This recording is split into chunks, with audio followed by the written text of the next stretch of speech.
Primero un poco lo que quería comentar es los párrafos de la NIF 13 que hace referencia a considerar el riesgo de crédito a la hora de obtener el valor razonable. Una pequeña introducción, como si dijéramos. Luego veremos también rápidamente el concepto de DVA y CVA, qué significa esto de DVA y CVA que tanto está trayendo locos a todas las empresas, y cuál es la situación actual, por lo menos desde nuestra perspectiva, lo que hemos visto, cuál es la situación actual en el mercado español, qué están haciendo las empresas para ajustar o para tener en cuenta el riesgo de crédito de la valoración de derivados. ¿Están haciendo algo? ¿No están haciendo nada?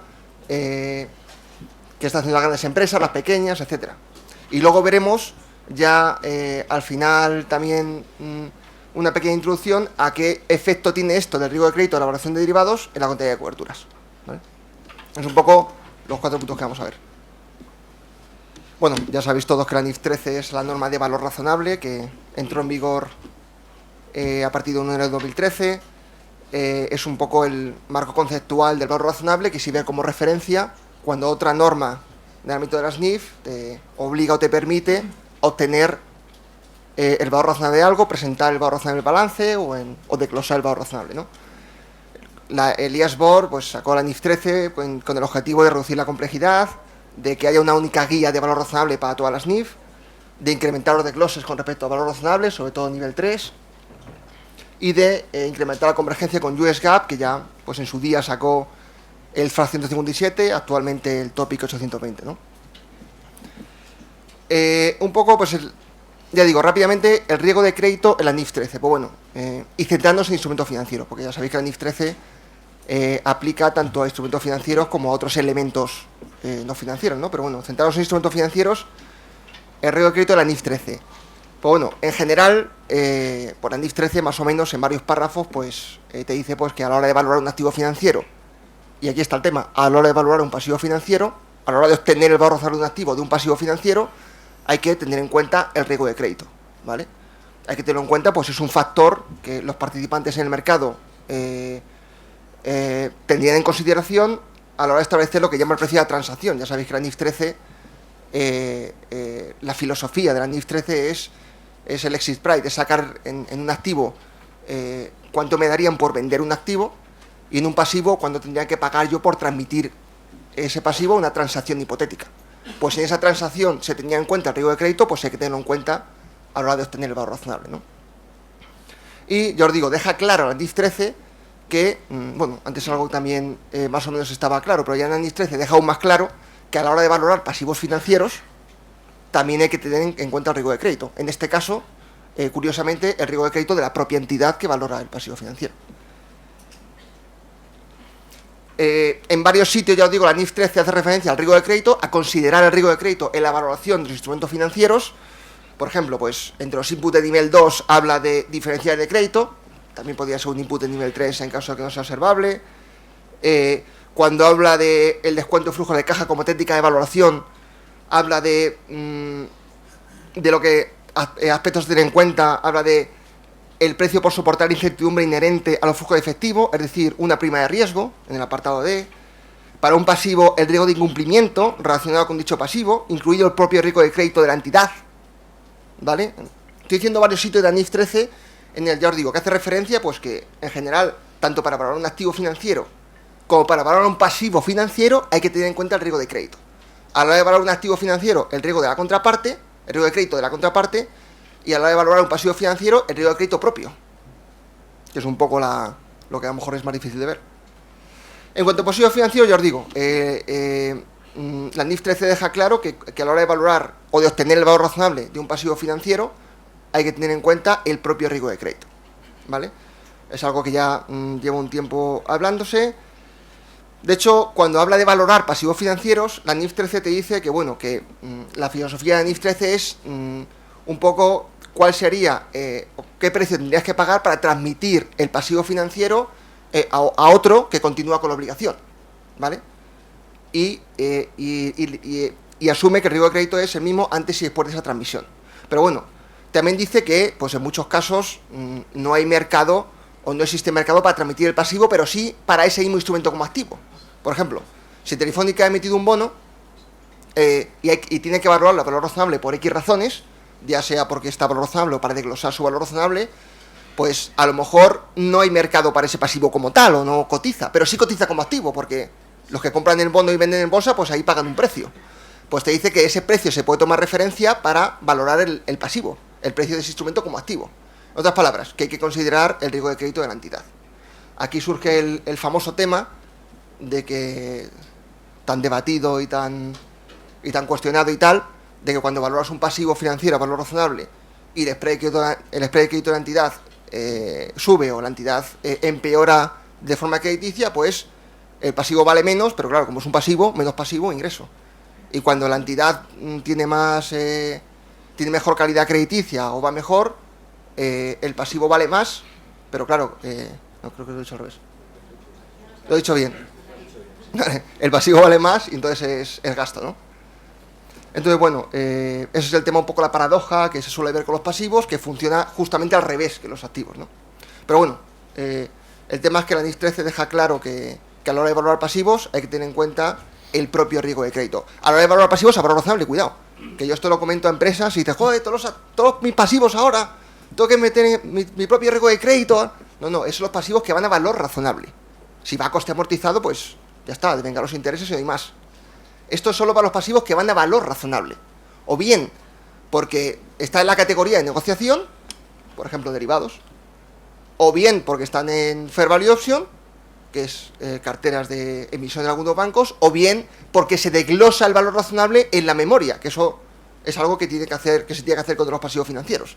Y ahí sí hay que tener en cuenta el propio riesgo de crédito, ¿vale? En otras palabras, y por resumir mucho, a la hora de valorar un pasivo, hay que valorarlo como el que lo tiene como activo, ¿vale? Si Telefónica emite un bono por 100 y Telefónica empieza a ir mal, a lo mejor quien tiene ese bono como activo le van en 90, porque Telefónica va mal, entonces vale menos, vale 90. Y como decía antes, para Telefónica, que es un pasivo, también vale 90. Pero claro, tiene menos pasivo, ¿vale? Menos pasivo ingreso, ¿vale? Entonces, bueno, esto es simplemente como introducción para ir a lo que queríamos explicar, que es cómo se traduce esto en el tema de los derivados, ¿vale? Porque los derivados siempre aparecen en balance a valor razonable. Entonces, al aparecer siempre en balance a valor razonable, pues hay que tener en cuenta el riesgo de crédito a la hora de valorar. Entonces, bueno, aquí surge el concepto de CVA y DVA. CVA es el Credit Value Adjustment y DVA es el Debit Value Adjustment. Por decirlo de forma sencilla, el CVA es el riesgo de que un derivado termine con valor positivo y no me paguen. Y DVA, fijaos el tema, es el riesgo de que el derivado termine en valor negativo y no pague yo. ¿Vale? ¿Veis el tema?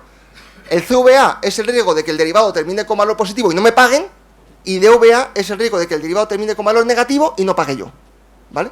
El CVA es un gasto, llamémosle, y el DVA es un ingreso, ¿vale? En principio, este tema de CVA y DVA, de tener en cuenta el riesgo de crédito, tanto de la contraparte como propio, a la hora de valorar derivados, hay que tener en cuenta en todos los derivados OTC, ¿vale? En principio, los derivados que están en cámara de compensación, pues si hay suficiente garantía, se supone que no hay riesgo de crédito. O incluso derivados que, aunque son OTC, hay garantías, depósitos de garantía de colaterales entre la contraparte, pues a lo mejor tampoco hay riesgo de crédito y tampoco hay que tener en cuenta esto, ¿vale? Eso sí, los que no tengan garantías hay que aplicarlo a todos los derivados OTC, ya sean de financieros, de commodities o de lo que sea, vamos. Esto es de CVA y DVA, es un ajuste a valoración libre de riesgo. O sea, primero se valora el derivado con las curvas interbancarias, como toda la vida, y luego se aplica este ajuste de CVA y DVA, ¿vale? Y como decía antes, aplica tanto a derivados financieros como a derivados de commodities. Y a todo tipo de contrapartes, claro. Entonces, el tema está en que en un derivado, calcular el tema de riesgo de crédito es mucho más difícil que en un instrumento financiero normal. ¿Por qué? Yo si, por ejemplo, si a Constancio le doy un préstamo de 100, pues tengo el riesgo de que Constancio no me pague 100, ya está. ¿Cuánto es mi riesgo de crédito con Constancio? Pues 100. Pero si con Constancio firmo un derivado, que lo mismo vale más 100, como menos 500, como más 800, como gano, como lo mismo pierdo, a ver cómo calculo ahí el riesgo de crédito. ¿Veis el tema? Es un poco la dificultad de los derivados, que al cambiar de valor continuamente, incluso pueden pasar de positivo a negativo y de negativo a positivo, que hay riesgo de crédito, de que no me paguen, de que yo no pague, por cuánto, ¿vale? Ahí está un poco la dificultad de hacer este ajuste por riesgo de crédito en la evaluación de derivados, ¿vale? Fijaos que hay tres tipos. En este sentido, podemos dividir los derivados en tres grandes grupos, fijaos. Los derivados que son activos y solo pueden ser activos. Por ejemplo, una opción comprada que ya he pagado la prima. Eso solo puede ser activo, entonces ahí solo hay CVA. Ahí solo hay riesgo pues, de que la opción termine con valor muy positivo y no me paguen. Pero no hay riesgo de que yo no pague, pues porque no tengo que pagar nada, ¿lo veis? Luego están las opciones vendidas, derivados que sean, pues por ejemplo, una opción vendida simple que ya ha recibido la prima y que solo puedo perder. Entonces ahí solo hay DVA, solo hay riesgo de que yo no pague, ¿lo veis? Y luego está todo el resto de derivados, un swap normal, un forward de divisas, que pueden ser tanto positivos como negativos, que pueden terminar como yo pagando o yo recibiendo. Entonces ahí hay tanto CVA como DVA, ¿lo veis? ¿Vale? Entonces ya os digo, el CVA se puede definir o se suele definir como la diferencia entre el valor razonable de un derivado, considerando que la contraparte no tiene riesgo de crédito, y el valor del mismo derivado ajustado por el riesgo de crédito de la contraparte, CVA, ¿vale? Credit Value Adjustment. Es un ajuste negativo el CVA, ¿vale? Es, digamos, provisional, llamémosle, el hecho de que el derivado termine con valor positivo y no me lo paguen porque haga default la contraparte, ¿vale? Yo digo que es un ajuste negativo a la valoración libre de riesgo, a la valoración de toda la vida. El CVA es un ajuste negativo a la valoración de toda la vida, ¿vale? Y como os decía antes, en caso de que haya suficientes garantías, por lo mejor no hay CVA. Si tengo un depósito, si la contraparte me ha dado un depósito de tal forma de que si hace default puedo tirar de ese depósito, pues a lo mejor no hay ni CVA, ¿vale? DVA es justo lo contrario.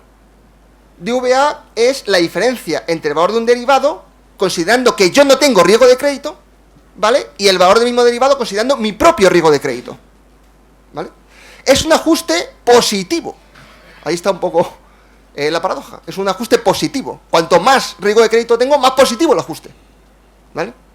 Y cuanto más gordo sea el valor negativo, más positivo el ajuste, ¿vale? Ya os contaré que yo he visto por ahí ingresos en empresas por este concepto, vamos. Pero bueno, el concepto de DVA es el mismo que CVA, es exactamente el mismo, pero en sentido contrario, ¿vale? Y aplica los mismos modelos y metodologías que para el DVA, que para el CVA, perdón. Entonces, ahora os quería contar os quería contar un poco lo que hemos visto en la práctica, sin muchísimo no dando nombres ni nada, pero un poco en general lo que hemos visto que están haciendo las empresas, ¿vale? Ya os adelanto que hay desde empresas que han desarrollado unos modelos espectaculares para tener en cuenta esto, como empresas que le dicen CVA y dicen ¿qué?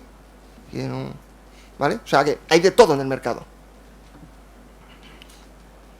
Entonces podemos dividir, vamos a hacer una primera división entre grandes entidades financieras, grandes bancos, corregidme Jaime y tal si digo alguna cosa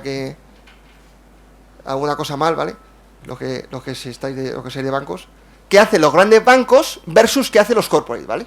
Vamos a hacer, de hecho, luego veréis que voy a hacer como tres divisiones, lo que hacen los grandes bancos, lo que hacen los grandes corporates y lo que hace el resto, o lo que está haciendo, o lo que incluso lo que se está planteando hacer, ¿vale? Porque esto entra en vigor a partir de 1 de enero de 2013.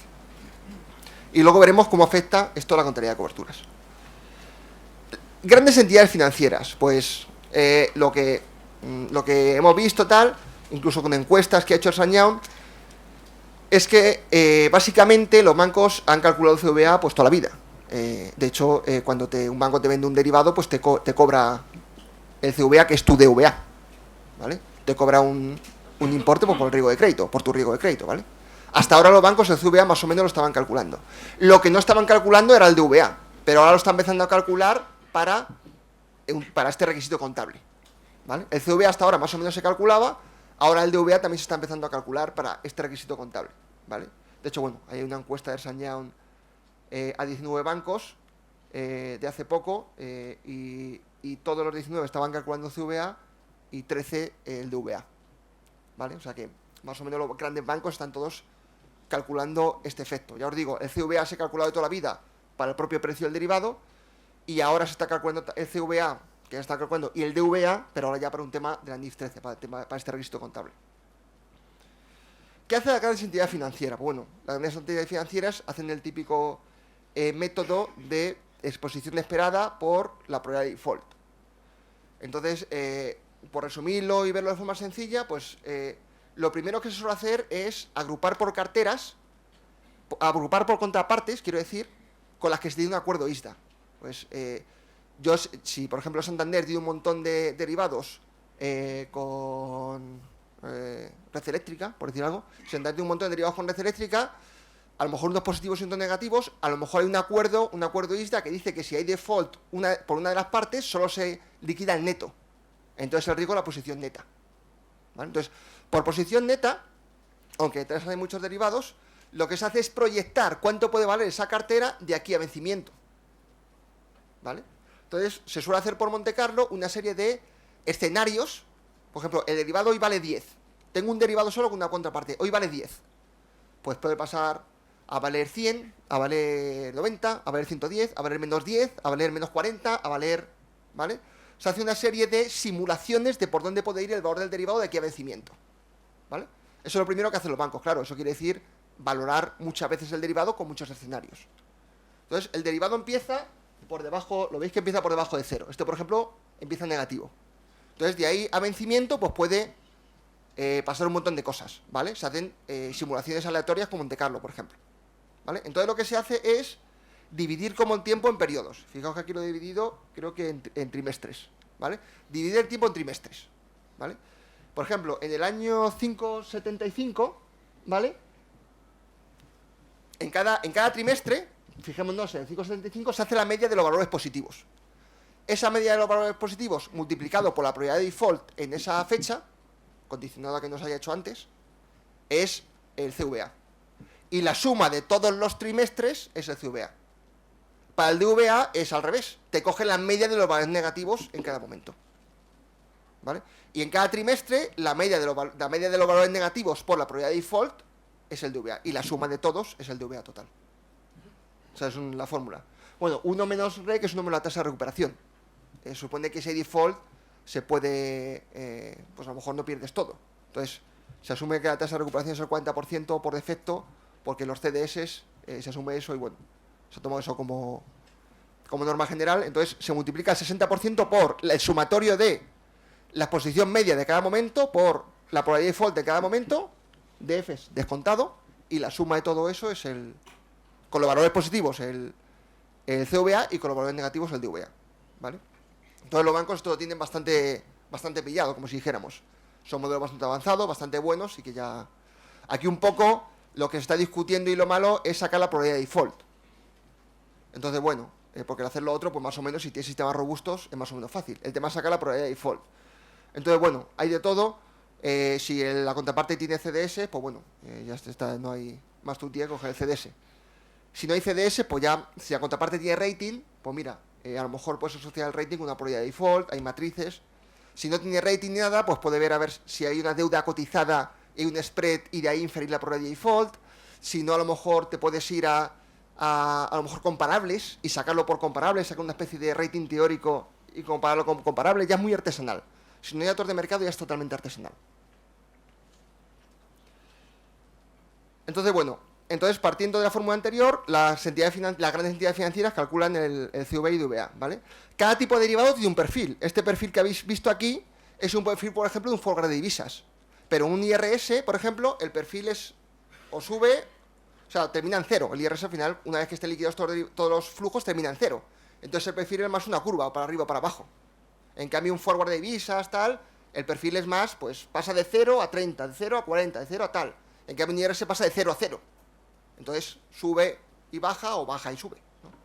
Ya dependiendo del derivado, esta figura es de una forma u otra. El modelo, claro, tiene que tener en cuenta la correlación entre variables, tal, y el cálculo pues requiere, el cálculo que hace las entidades financieras, pues requiere pues una carga computacional tremenda, porque cada derivado hay que valorarlo a lo mejor 10.000 veces, y no solo 10.000 veces, sino ver en cada trimestre cuánto vale y tal, o sea, una barbaridad. ¿Qué están haciendo el resto de empresas? ¿Vale? Que no solo grandes bancos. Pues bueno, en los corporate, por ahora, es menos común el cálculo de CVA-DVA. Los grandes corporate ya están un poco poniendo las pilas. Luego en pequeños corporate ya hay de todo, ¿vale? Pero bueno, más o menos casi todas las empresas, ya sea porque son dichos auditores o ya más o menos les va sonando y ya más o menos van planteándose qué pueden hacer, ¿vale? La evaluación, como es, bueno, aquí cogí una frase de un artículo, pero que está claro, dice: la evaluación del CVA es compleja y requiere un gran conocimiento cuantitativo, ¿vale? Además se diferencia de cómo calcular de un punto de vista teórico y contable. También hay que tener en cuenta la materialidad del tema, los derivados que tiene la entidad, cuál es su probabilidad de default. O sea que si una empresa tiene muy pocos derivados y su probabilidad de default es parecida a la de la contraparte y están próximos a cero, pues tampoco hay que implantar aquí un pedazo de sistema para que te salga 10 euros. Hay que ver un poco cada caso. Entonces, ¿qué están haciendo las empresas? Vamos a hacer los grandes corporate, ¿vale? Vamos a hablar de dos posibilidades que estamos viendo, ¿vale? De dos cosas que estamos viendo en el mercado. Posibilidad 1, la más sencilla, una posibilidad muy sencilla, que es descontar los flujos con la curva libre de riesgo más spread. Más o menos, si el derivado es activo, descuento los flujos con la curva libre de riesgo más el spread de la contraparte. Si el derivado es pasivo, descuento los flujos con la curva libre de riesgo más mi spread, ¿vale? Esto lo hemos visto que se está haciendo. ¿Qué tiene este método de malo? ¿O cuál es el fallo de este método? De descontar los flujos con spread. Esto para un bono está fenomenal. Y de hecho es lo que se hace. Pero para derivados no es tan correcto. ¿Por qué? Porque estás asumiendo que el valor razonable hoy no va a cambiar hasta el vencimiento, ¿vale? Y eso no es real, porque va a cambiar claramente. O vamos, hay mucha probabilidad de que cambie. De hecho, cuando los bancos cuando los bancos firman un swap contigo, vale cero al inicio. ¿Y por qué te cobran riesgo de crédito? Pues porque tienen miedo de que el swap valga mucho y no le pagues. O sea, ese riesgo hay ahí, aunque ahora mismo valga cero, ¿lo veis? Entonces, lo malo que tiene este método es que se descuentan los flujos esperados con la curva libre de riesgo más el spread, lo que asume que esos flujos no va a cambiar, ¿vale? No es como un mono que los flujos son fijos aquí, ¿vale? Entonces esto como la primera aproximación, que tiene como ese pero. Luego, una cosa que estamos viendo mucho últimamente, tal, es que es una especie de aproximación al método que hacen los bancos, es el famoso método del add-on, ¿vale? Hay varias formas de hacerlo, hay varias formas de desarrollarlo, pero también agrupando por contraparte con lo que se tiene en ISDA, y es decir, mira, el derivado hoy, mi derivado hoy con mi contraparte, hoy vale 10, ¿vale? Hago dos escenarios, uno para arriba y otro para abajo. Add-on positivo y add-on negativo. De 10, imaginaos, y ahora vemos cómo se calcula, que el add-on es 100. O entonces de 10 puede pasar a 110, o de 10 puede pasar a menos 90. ¿Vale? De 10 puede pasar a 110, o de 10 puede pasar a menos 90. El 110 lo multiplico por la probabilidad de default de la contraparte, descontando, y es el CVA. El menos 90 lo multiplico por mi probabilidad de default, y es el DVA, ¿vale? El add-on, ¿cómo se calcule? Hemos visto de todo. Hay empresas que dicen un porcentaje nominal en función de las tablas o por ejemplo del depósito que te piden como colateral en mercados, tal, un porcentaje fijo nominal. Por ejemplo, el 10%, el 15% nominal es el add-on. Lo malo que tiene un porcentaje fijo nominal es que pues, no es lo mismo un derivado que venza mañana a un derivado que venza dentro de 20 años. El de mañana pues no puede coger mucho más valor, pero lo que vence dentro de 20 años pues puede coger un valor tremendo. O sea, no es razonable aplicarle el mismo add-on a uno que a otro, ¿lo veis? Otra forma de hacer el add-on, pues a lo mejor con volatilidad histórica, con volatilidad del subyacente, ¿vale?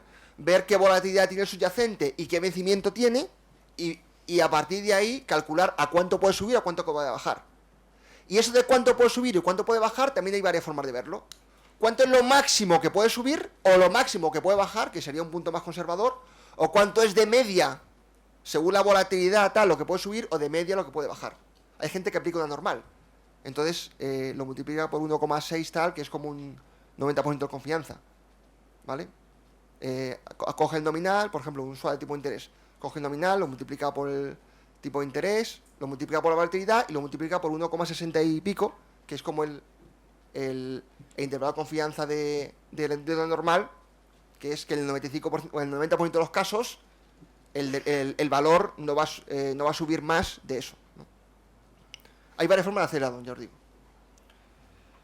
¿Qué pasa con la contabilidad de coberturas? Pues bueno, en la contabilidad de coberturas el tema, más o menos lo que se está viendo es que este ajuste de riesgo de crédito pues va a tener efecto en la efectividad de las coberturas, ¿vale? Vamos a ver cobertura de flujo de efectivo y coberturas de valor razonable, ¿vale? Cobertura de flujo de efectivo. Pues en las coberturas de flujo de efectivo normalmente se compara, o para hacer test de efectividad, se compara cuánto vale el derivado que contrató de cobertura con o versus cuánto vale el derivado hipotético, ¿vale? El tema está, ahí pongo algunos documentos que metió Uriasbor, en que en principio se tiene la idea de que el derivado hipotético o el derivado perfecto no tiene estos ajustes por CVA o DVA, o por lo menos no cambia de valor. O sea, a lo mejor sí tiene ajuste porque al contratarlo, pues tienes que contratarlo al precio de mercado, pero a partir de ahí no cambia de valor el perfecto por temas de CVA y DVA. En cambio, el que tú has contratado sí cambia de valor por temas de CVA y DVA. Entonces, ahí te surge una inefectividad. ¿Qué pasa? Y siempre que sea un cambio más o menos pequeño, que esto no te va a afectar a resultados. Y digo siempre que estén dentro del 80 y 125. ¿Por qué? Porque normalmente CVA o DVA lo que te hacen es reducir el valor del derivado, ¿vale? Reduces el valor del derivado. Si por ejemplo un derivado vale muy negativo, ¿vale? El DVA hace que baje. Tú imagínate que un derivado vale 100 negativo y el DVA hace que baje a 90. Como lo que hay que llevar a patrimonio es el menor de, el famoso test lower of, del valor del derivado real y el valor del derivado el menor del derivado real y el derivado hipotético, como el hipotético vale 100 y el real, o el hipotético menos 100 y el real menos 90, como está por debajo, pues todo a patrimonio. Igual si es activo, ¿vale? Como estos ajustes suelen ser bajar el valor del derivado, y siempre que estés en el 80 de 125, porque si no, nada, se discontinúa la cobertura, pues no hay efecto de la cuenta de resultados. Otra cosa es en la cobertura de valor razonable, ¿vale? En principio, una cobertura de valor razonable normal, pues el derivado, hay que calcular cuánto cambia de valor el derivado y cuánto cambia de valor el evento cubierto. Pues toda la diferencia que haya va a resultados si no hay más tutía, ¿vale? Entonces, ¿dónde puede estar aquí el tema? Hay que distinguir dónde puede estar el mayor ajuste. Una empresa que tenga más o menos buena situación crediticia, tenga derivado más o menos a un plazo, 1 año, 2 años, una cosa así, y su situación crediticia sea parecida a la de los bancos y no vaya ganando o perdiendo una pasta con derivados, el ajuste va a ser, se espera, hay que ver el caso, que en principio sea bajo. ¿Por qué? Porque si proyectas para arriba y para abajo, si ese derivado, si por ejemplo un swap vale 0, puede pasar a más 100 o menos 100, y el más 100 lo multiplicas por una probabilidad de default de 1, y el menos 100 por una probabilidad de default de 1, ¿vale? Tienes un CVA de 1 y un DVA de 1. Uno se conversa con otro y es 0. ¿Lo veis? Entonces, si la empresa tiene más o menos, no va ganando o perdiendo una pasta con derivados, su probabilidad de default es parecida a la contraparte, pues se espera que el ajuste no sea muy material. Aunque podría ser, ya os digo que depende del caso, no quiero generalizar porque hay de todo. ¿Dónde está aquí el gran ajuste? Por ejemplo, una empresa que vaya perdiendo una pasta en derivados, ¿vale? Vaya perdiendo mucho en derivados y encima su situación crediticia sea muy mala. Con lo cual tiene un DVA muy grande y además lo multiplica. Bueno, tiene un DVA muy grande, ¿por qué? Porque tiene una exposición esperada muy grande y una probabilidad de default muy grande. Y además aquí es ingreso. Es un poco el tema. O sea, una empresa que vaya muy mal y vaya encima perdiendo una pasta en derivados, se tiene que meter un ingreso por DVA. Ingreso, o se aplica contra de coberturas, ya se vería. Sí, termina. Pero tengo que terminar. No, Vale, bueno, pues. Básicamente eso es lo que quería decir, que un poco el ANIF 13 aplica a partir de 1 de enero de 2013. Y la NIF 13, ya digo, y esto es una cosa que se está debatiendo, es si esto se tiene que haber hecho ya, ¿vale? Pues hay mucha gente que dice que esto se tiene que haber hecho ya. ¿Por qué? Pues porque, hasta ahora el concepto de valor razonable también incluía riesgo de crédito, y para pasivos también. O sea que esto no es algo nuevo. Otra cosa que la NIF 13 la haya dejado un poco más claro, como si dijéramos. Pero esto no es algo nuevo, de hecho, no está Ana para decirme si me equivoco, pero hay una respuesta de ERICAC. O sea, porque dice, bueno, ¿y el PGC qué pasa? ¿En PGC tengo que hacer esto también, en PGC? Pues bueno, creo que, la he visto que hay una consulta de ERICAC, de Instituto de Asesores de Juegos de Cuentas, al ICAC. Dice, bueno, esto hay que hacerlo en PGC. Y te dice, no solo hay que hacerlo, sino que había que haberlo hecho ya. Entonces, si lo metes ahora al ajuste, mira a ver si es un error contable y tiene que ir contra reservas el ajuste, ¿vale? Eso te viene a decir. Que habría que hacerlo ya, vamos. La NIF 13, pues bueno, están aprovechando muchas empresas a raíz de que la NIF 13 ha dejado claro para meterlo, pero es algo que ya se tenía que haber hecho. Y ya os digo que depende de la empresa y de su situación el ajuste. O sea, que hay empresas a lo mejor que tienen un gran ajuste o empresas que prácticamente tienen muy poquito ajuste. ¿Vale? Bueno, creo que no me dejo nada. Gracias por vuestra atención.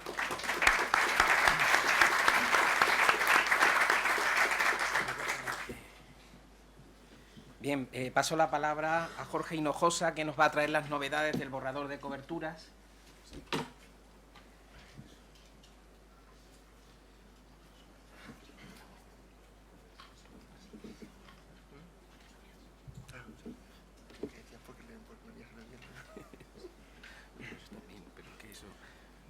Bueno, buenos días a todos. Muchas gracias, Constancio, por la presentación. Pues bueno, yo os voy a contar un poco las claves del nuevo borrador de contabilidad de coberturas. Es el capítulo 6 de lo que será de la NIF 9. Entonces, bueno, un poco como breve introducción, la NIF 9, digamos que es una normativa que se encuadra en el proyecto de reforma de la contabilidad de instrumentos financieros, cuyo objetivo, en principio, es reducir la complejidad de la actual regulación. Entonces, esta norma, como sabéis, se ha emitido en 3 fases. La fase 1, que actualmente está aprobada. No obstante, hay una serie de cambios de esta fase 1 que todavía no han sido aprobadas. La fase 2, que es la fase de deterioro, que todavía no está aprobada, y la fase 3, que tampoco está aprobada, pero en principio se espera que se apruebe antes de finales de año. De hecho, el deadline que se ponía el IASB es aprobarlo a mediados de año. Entonces ya van un poquito retrasados. Y es la fase de contabilidad de coberturas de la cual vamos a hablar hoy. Entonces, un poco para ponernos en situación, el objetivo fundamental del capítulo 6 de contabilidad de coberturas es, digamos, representar los efectos de las actividades de gestión de riesgo de la entidad en los estados financieros. Es un poco alinear las actividades de gestión de riesgos con la contabilidad. ¿Vale? Un poco se pasa de un enfoque, digamos, enfocado a los elementos cubiertos a un enfoque de riesgos cubiertos. Y generalmente esto va a producir que se puedan designar más riesgos en las relaciones de cobertura y se van a poder aplicar contabilidad de coberturas a más estrategias económicas de cobertura. Entonces, un poco por ir paso por paso, como sabéis, toda cobertura tiene básicamente 3 elementos. Tenemos el elemento cubierto, el riesgo cubierto y el instrumento de cobertura. Entonces vamos a empezar por lo que es un instrumento de cobertura y según la normativa y qué permite que sea un instrumento de cobertura. Entonces, obviamente los derivados se utilizan como instrumento de cobertura en la gran mayoría de los casos, excepto opciones vendidas, con alguna excepción cuando esas opciones vendidas están compensando acción comprada. Ahí, en el nuevo borrador se permite, digamos, designar como instrumento de cobertura instrumentos financieros a valor razonable con cambios en resultados. Esto es una novedad de este borrador. También se pueden designar como instrumento de cobertura instrumentos financieros no derivados en el caso del riesgo de tipo de cambio. Esto ya estaba en la NIC 39. Por ejemplo, un ejemplo podría ser, yo tengo una exposición, unas compras previstas en divisa a futuro, una transacción prevista altamente probable, que la estoy cubriendo con una cuenta corriente en la misma divisa, en la cual tengo la exposición. Y también puedo designar una combinación de los anteriores como instrumento de cobertura. Por ejemplo, imaginaos que tengo hoy día está muy de moda, las empresas tienen para sobrevivir están tendiendo a exportar más, entonces tienen más ingresos en divisa.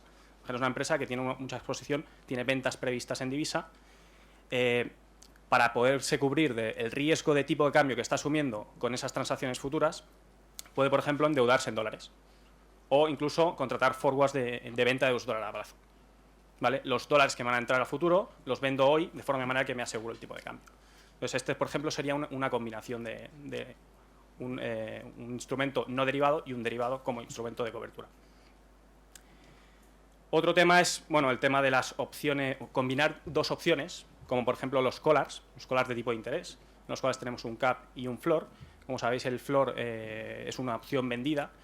La norma en el actual borrador tampoco te permite aplicar digamos, designar como instrumento de cobertura ese collar si la opción vendida pesa más que la opción comprada en el momento de designación. Esto es igual que la antigua NIC 39. Algunos otros detalles que te muestra el borrador es que se pueden designar solo contratos con partes externas. Esto es, no hay ninguna novedad con respecto a la anterior normativa. Que el instrumento de cobertura debe designarse completo. No obstante, se pueden excluir, por ejemplo, el valor temporal de las opciones y los puntos forwards en los contratos a plazo. Hasta aquí no hay ningún cambio tampoco. Un instrumento de cobertura debe designarse completo.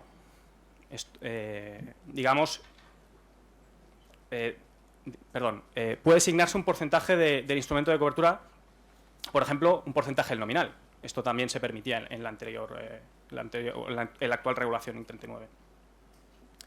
Y la relación de cobertura no puede ser designada solo por una parte del periodo de vida del instrumento de cobertura. Hasta aquí no hay grandes cambios. Esto es igual que la NIC 39. Como veis, son claves, o sea, los aspectos principales del borrador. ¿Qué pasa con los elementos cubiertos? Pues bien, aquí sí que se producen más novedades, ¿vale? Por ejemplo, elemento cubierto, hasta aquí activos y pasivos reconocidos pueden ser elementos cubiertos, compromisos en firme no reconocidos, transacciones previstas altamente probables o inversiones netas en extranjero. Esto es igual que la antigua. Se pueden designar posiciones agregadas, por ejemplo, un derivado, o sea, un instrumento no derivado más un derivado. Un ejemplo podría ser, imaginaos, una compra prevista de materia prima a precio variable en dólares. La entidad, la entidad lo que hace es contratar posteriormente un swap de materia prima por el cual recibe un precio variable en dólares y paga un fijo en dólares, de forma que esa compra prevista de materia prima a precio variable en dólares la ha pasado a precio fijo en dólares. Pero la estrategia de la cobertura de gestión de riesgos de la entidad no es cubrir el riesgo de commodity, sino que la estrategia es cubrir solo el riesgo de tipo de cambio. Entonces, para eso contrata un forward o un swap, digamos, que le cubra de los cambios en el euro-dólar, por lo cual contrata un FX forward por el cual compra dólares con vencimiento del plazo previsto de la compra. ¿Vale? Fijaos en este ejemplo que la entidad solo está designando el forward que cubre el riesgo de tipo de cambio como instrumento de cobertura. Y el elemento cubierto sería, por una parte, un instrumento no derivado, que es una transacción prevista, que es la compra a precio variable en dólares de una commodity, más un swap por el cual pasas de variable a fijo esa compra. Por otra parte, pueden designarse como elementos cubiertos instrumentos de capital a valor racional con cambios en patrimonio neto. Esto también se permitía en la NIC 39. Ahora bien, aquí vamos a ver, cuando veamos los modelos de contabilidad, que aquí sí que hay un cambio con respecto al modelo de coberturas de valor razonable, cómo se deben contabilizar. Otro tema es que pueden designarse grupos de elementos, ¿vale? Por ejemplo, se pueden designar una cartera de préstamos concedidos a tipo fijo con depósitos tomados a tipo fijo en una cobertura de valor razonable. Pueden designarse posiciones netas en coberturas de flujos de efectivo, ¿vale? En este caso solo es para riesgo de tipo de cambio.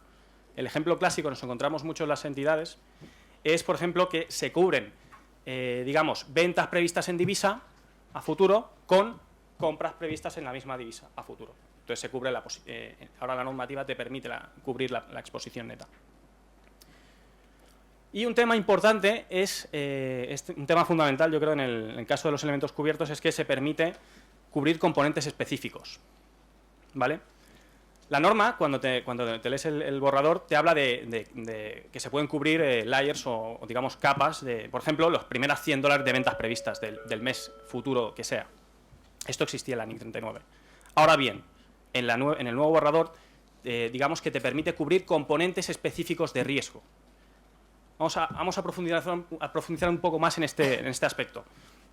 Imaginaos una empresa eléctrica, ¿vale?, que utiliza gas para su proceso productivo para generar electricidad, ¿vale? El proveedor de gas factura un precio variable en divisa, pero ese precio variable está indexado a una fórmula. Y esa fórmula tiene como parámetros el Brent y el carbón, ¿vale? Entonces aquí, como vemos, tenemos tres fuentes de riesgo. Por una parte, la evolución del precio del Brent, con lo cual si sube el precio del Brent, digamos, el proveedor de gas me va a facturar más por la compra prevista de gas. Por otra parte tenemos el carbón, lo mismo que el Brent, si sube el carbón se me va a encarecer la compra prevista de gas, y por otra parte tenemos el riesgo de tipo de cambio. Con la actual NIC 39, digamos que solo se podía aislar la componente de riesgo de tipo de cambio.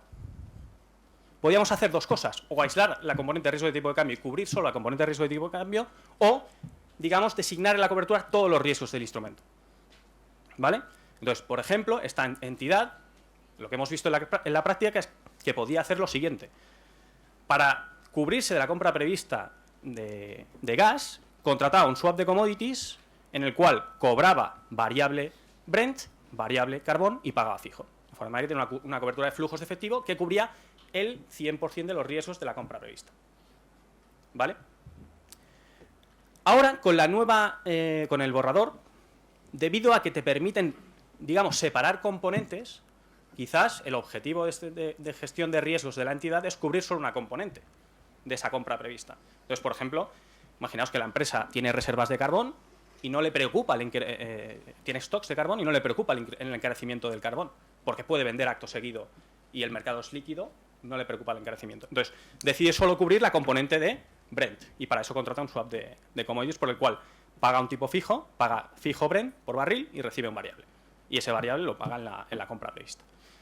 Entonces, este para mí es un tema bastante importante en el nuevo borrador, porque va a permitir más estrategias de cobertura. Un poco los requisitos para aplicar contrato de coberturas, digamos, son tres. El primero, que el instrumento de cobertura y el elemento cubierto cumplan con lo que establece la norma contable, la nueva NIF. Esto también lo dice la NIF 39 actualmente. El segundo objetivo es que al principio de la cobertura pues exista una documentación inicial y se explique bueno, el instrumento de cobertura, el elemento cubierto, el riesgo cubierto, la forma de medir la efectividad. Vamos a ver ahora que solo es prospectiva, se elimina la obligatoriedad de medir la efectividad retrospectiva, pero no obstante te obliga a medir la inefectividad, con lo cual implícitamente vas a tener que calcular de un modo u otro la efectividad retrospectiva a efectos de determinar cuál inefectiva es mi cobertura.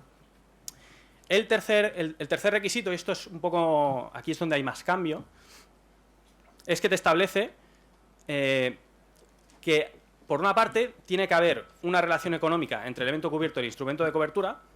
Esto ya existía con la actual normativa, la NIC 39.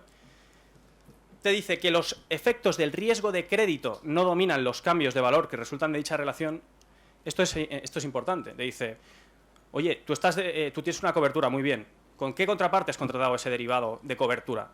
Cuanto peor calificación crediticia tenga esa contraparte, como decía Pepe, esto va a influir en el valor razonable, porque tengo una probabilidad de default mayor. Entonces, puede ser que el cambio de valor del instrumento de cobertura, que en principio podría ser un buen instrumento porque me compensa el cambio de valor del elemento cubierto, si el efecto del riesgo de crédito domina, es decir, cuanto peor calificación crediticia, más indiciado está o más CVA tiene el instrumento, por tanto, se me desvirtúa del objetivo de compensación de los cambios en el valor razonable del elemento cubierto. Entonces, en este punto, cuanto peor calificación, digamos, cuanto más domine el riesgo de crédito los cambios de valor del derivado, peor para la cobertura. Y, por último, digamos que el ratio de cobertura tiene que ser el mismo que se utiliza a efectos de gestión de riesgos, ¿vale? Vamos a matizar un poco más este aspecto. Entonces, fijaos, tres puntos importantes del nuevo borrador. Tiene que haber relación económica de la cobertura. Esto que implica que los cambios en el valor razonable del instrumento de cobertura tienen que ir en dirección opuesta a los cambios en el valor razonable del elemento cubierto, del elemento cubierto. Que el riesgo de crédito no domine, ¿vale? Esto es fundamental porque si no la cobertura se me puede ir. Y que tomar el ratio de cobertura a efectos de gestión de riesgos, ¿vale? Entonces, a efectos de la medición prospectiva se permite un test cualitativo. Como sabéis, ahora en la NIC 39 existe el método Critical Test Match, que es contrastar, digamos, los principales términos críticos de la cobertura, del instrumento de cobertura y del elemento cubierto. Pero la forma de medir la efectividad solo va a ser forward-looking, a futuro. Se elimina la obligatoriedad de hacerlo retrospectiva. Pero como os decía antes, también me están obligando a calcular la inefectividad de la cobertura. Por lo tanto, voy a tener que hacer una especie de test retrospectivo a efectos de medir la inefectividad. La frecuencia en la que tengo que medir la efectividad es, obviamente, al inicio de la cobertura, como en la actual regulación, y regularmente, como mínimo en la fecha de emisión de los estados financieros o ante un cambio significativo en las circunstancias que afectan los requisitos de efectividad. Cuando hablamos de que el ratio de cobertura tiene que ser el mismo que se utiliza a efectos de gestión de riesgos, ¿a qué nos referimos? Imaginaos que una compañía que tiene una estrategia de cobertura de cubrir menos del 100% de su exposición a determinado riesgo. Por ejemplo, un 85%. La entidad deberá designar en la relación de cobertura la cantidad mínima necesaria de instrumento de cobertura que utilice para cubrir ese 85%. Por ejemplo, imaginaos una compañía que tiene unas compras previstas de una materia prima A, que lo cubre con un swap por el que paga fijo y recibe variable de una materia prima B. Porque la compañía ha hecho sus estudios y, digamos, sabe que existe una correlación. Imaginaos, en este caso se ha puesto una correlación de 2 a 1. Cuando se mueve la materia prima en 2, la materia prima B en 2, la materia prima B se mueve en 1.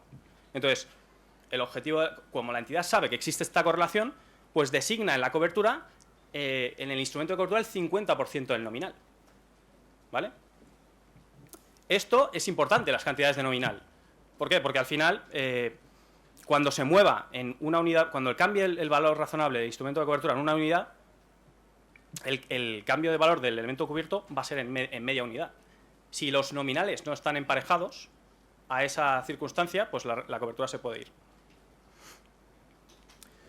Otro ejemplo podría ser el caso de una entidad que pretende cubrir una compra prevista de cobre a precio variable. Imaginaos una compra prevista de 130 toneladas de cobre. Imaginaos que en el mercado solo puede contratar futuros en mercados organizados de cobre y esos futuros están en lotes, ¿no? Y en lotes de 50 toneladas.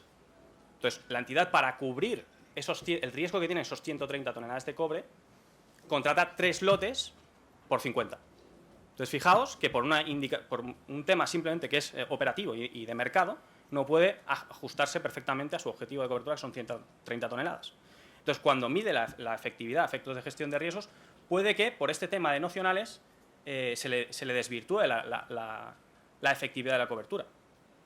Entonces, en estos casos, cuando sucede esto, digamos que el borrador te permite reajustar el ratio de efectividad que se utiliza a efectos de gestión de riesgos para recoger estas, digamos, incidencias.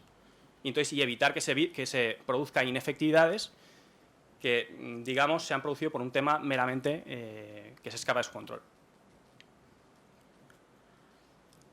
Entonces, a lo que es la contabilidad, quedaos con la idea que básicamente los modelos son los mismos que el actual NIC 39, no se producen grandes cambios, ¿vale? Un poco para recapitular los modelos, tenemos que en la actual regulación NIC 39 existen 3 modelos.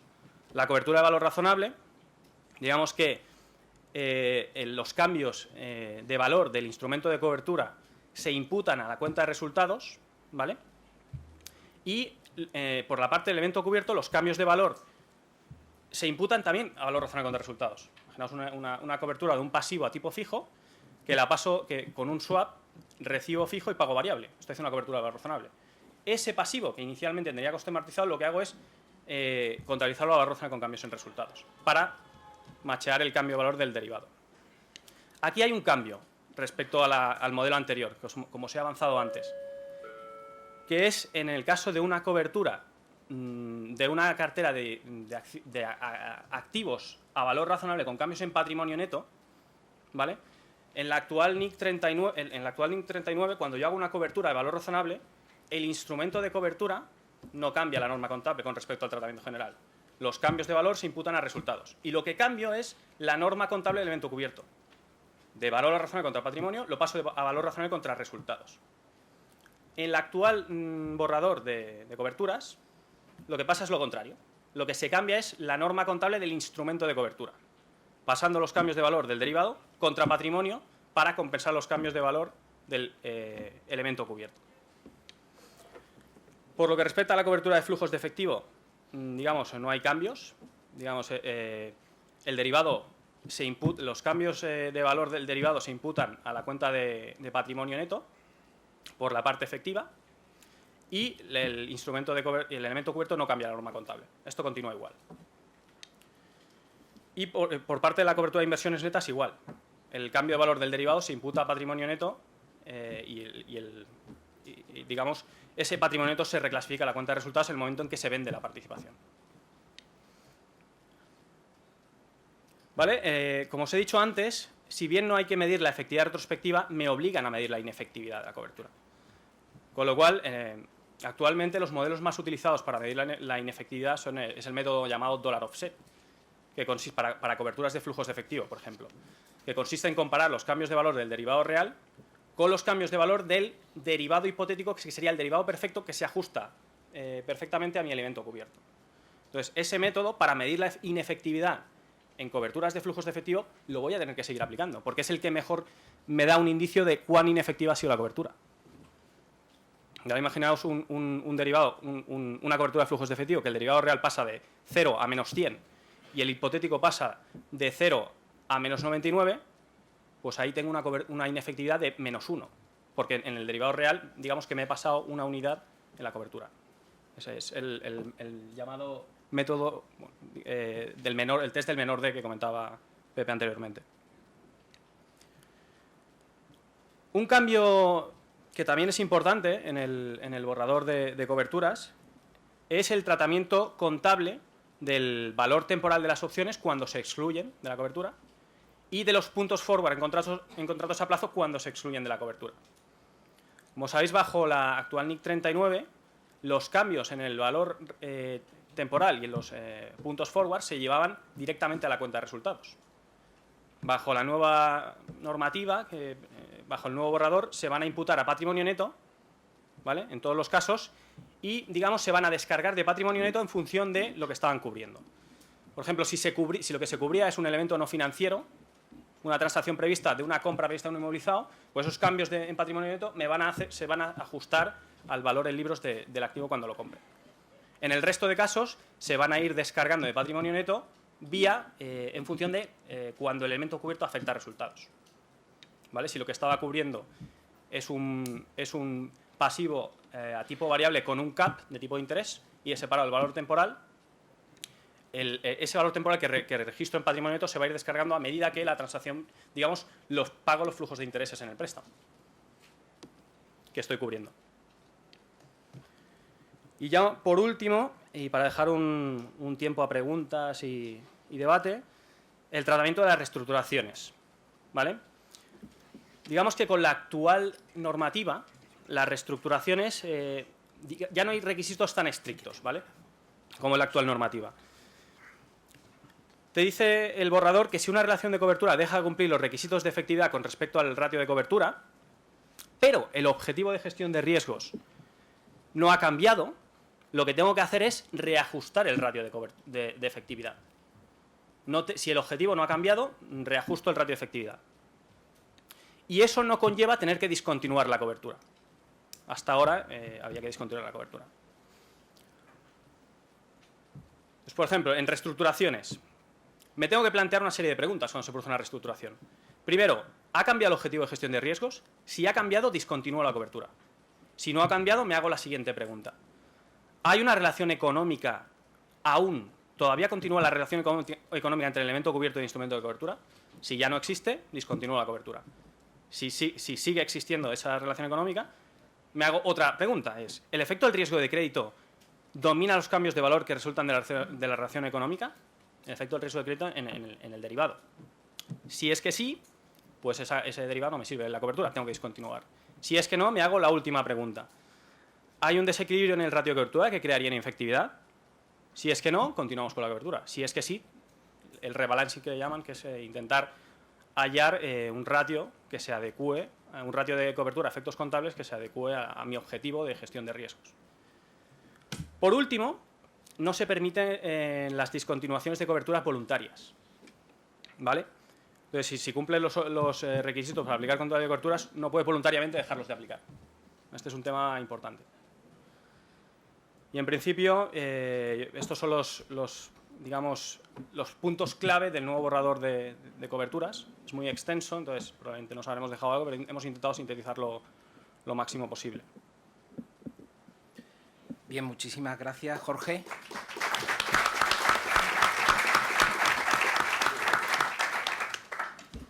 Bueno, pues si hay algún miembro de la sala que quiera hacer alguna pregunta, tenemos unos 5 minutos para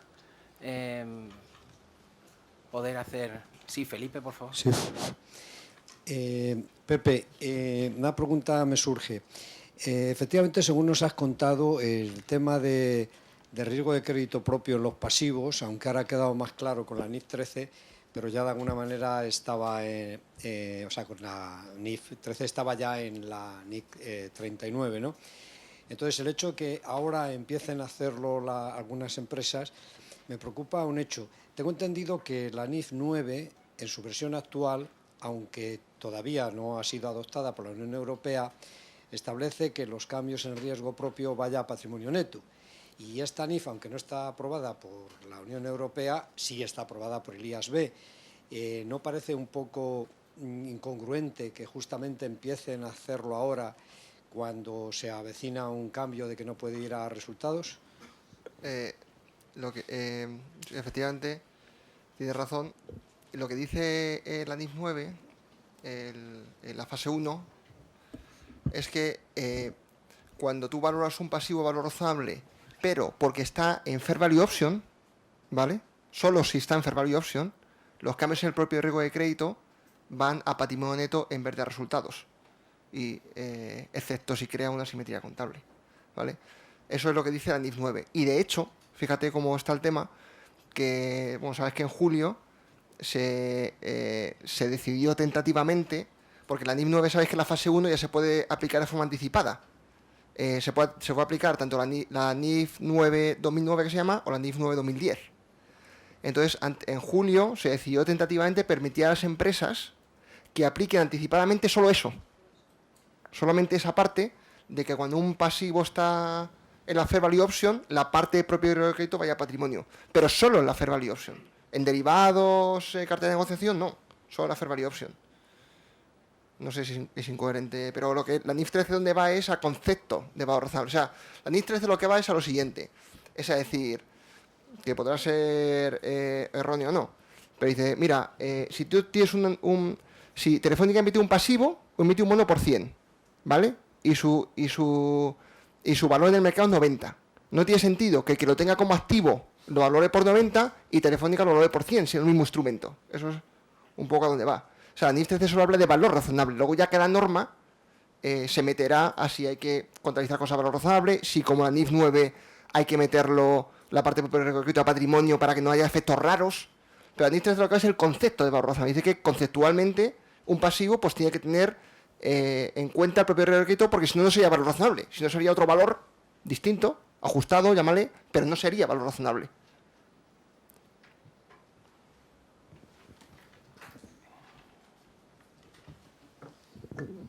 Yo tenía una pregunta, Pepe, también. Nosotros y otras entidades están calculando ya el contingent CVA y DVA. No sé si lo veis también en otros sectores, porque al final eso lo que hace es condicionarlo, el impago de otro, a que no haya hecho yo primero impago y al revés, ¿no? Sí. No, eso solo lo he visto en la banca. No lo he visto en otros... Fuera no. En Corporate no, porque por Corporate están haciendo modelos muchísimo menos desarrollados de lo que tienes tú en la cabeza. O sea, están haciendo fórmulas sencillas, tal, no tienen tanto desarrollo de sistemas.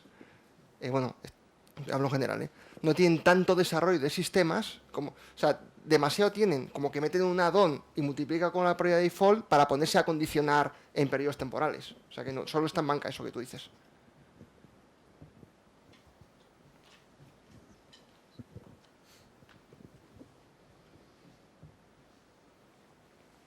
Sí, ¿alguna pregunta más? ¿Tenemos algún minuto todavía? Sí, por allá.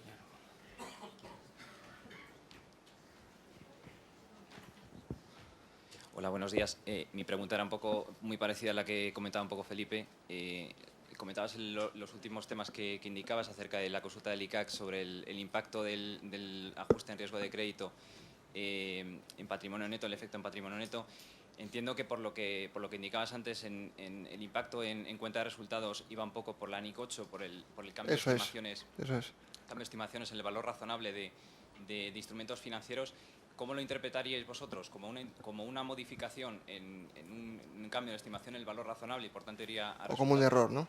O como un error, como entiendo que está apuntando el ICAC, y por lo tanto llevaríais el efecto un poco a patrimonio neto? Hombre, yo me remito a lo que dice la consulta del ICAC, que yo creo que recordar que la filosofía de la consulta es que es un error, más que un cambio de estimación. Pero eso nos llevaría quizá a tener las que apliquen NIF con los cambios en cuenta de resultados y las que apliquen plan contable a patrimonio neto. Sí, en NIF también se está debatiendo. En NIF he visto varias opiniones. En NIF también se está el debate si es cambio de estimación o error. Yo creo que va a haber divergencia ahí. Yo creo que la consulta del ICAC va por la filosofía de error. Porque como que te dice que ya se tenía que haber calculado antes. Concretamente creo que no dije de claro. Creo que dice, tienes que hacer los ajustes necesarios para llevarlo a patrimonio o algo así. O... Si es valor razonable negativo del swap y si es significativo y te lo has saltado las dos. Eso es. Bien, ¿alguna pregunta más? Bueno, pues paramos aquí para hacer el receso del almuerzo y continuaremos a las 3:30.